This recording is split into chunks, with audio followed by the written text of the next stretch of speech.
Hey everybody, it's Nick Sorrentino against Crony Capitalism. So today I want to talk about why big business loves big government. There is a myth in this country, and it's a myth, it's a myth in probably every country, that somehow there's government on this side and then there's business on this side, and the two are rivals, and then they fight with one another, and there's the public interest, and then there's the private interest, and blah, and that's baloney. It's bull, okay?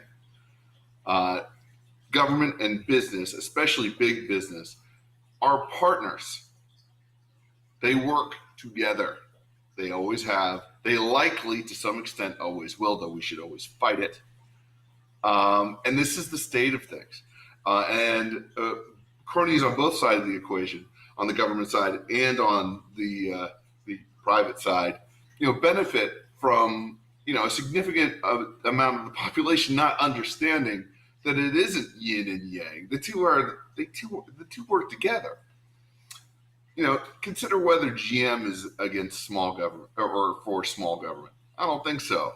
Same thing for Chrysler. They love big government. Goldman Sachs, the other banks that got bailed out by the American citizenry at the point of a gun, essentially, they love big government. Boeing loves big government. The Exim Bank, which really pads their bottom line, financed by taxpayers. They love big government. A lot of the Fortune 500 absolutely love big government. They're not against government, okay? They want more of it in many cases. And so we need to understand this. And another really key insight kind of in this general area is that cartels, monopolies, things that we are concerned with, and a lot of folks on what is called the left are concerned with, don't work without the force of government. Private cartels, private monopolies. Now, a monopoly used to be defined as essentially a grant given to an entity by the government. But anyway, a cartel, a private cartel, almost never works, as the late great Murray Rothbard pointed out. Essentially, what happens is you have a bunch of businessmen get together. This is going to happen, and it has happened throughout history. Get together and say, okay, well, we're going to try to set a price for X, Y, or Z, and everybody says, okay, great. So they all collude, and they have a cartel for a little while.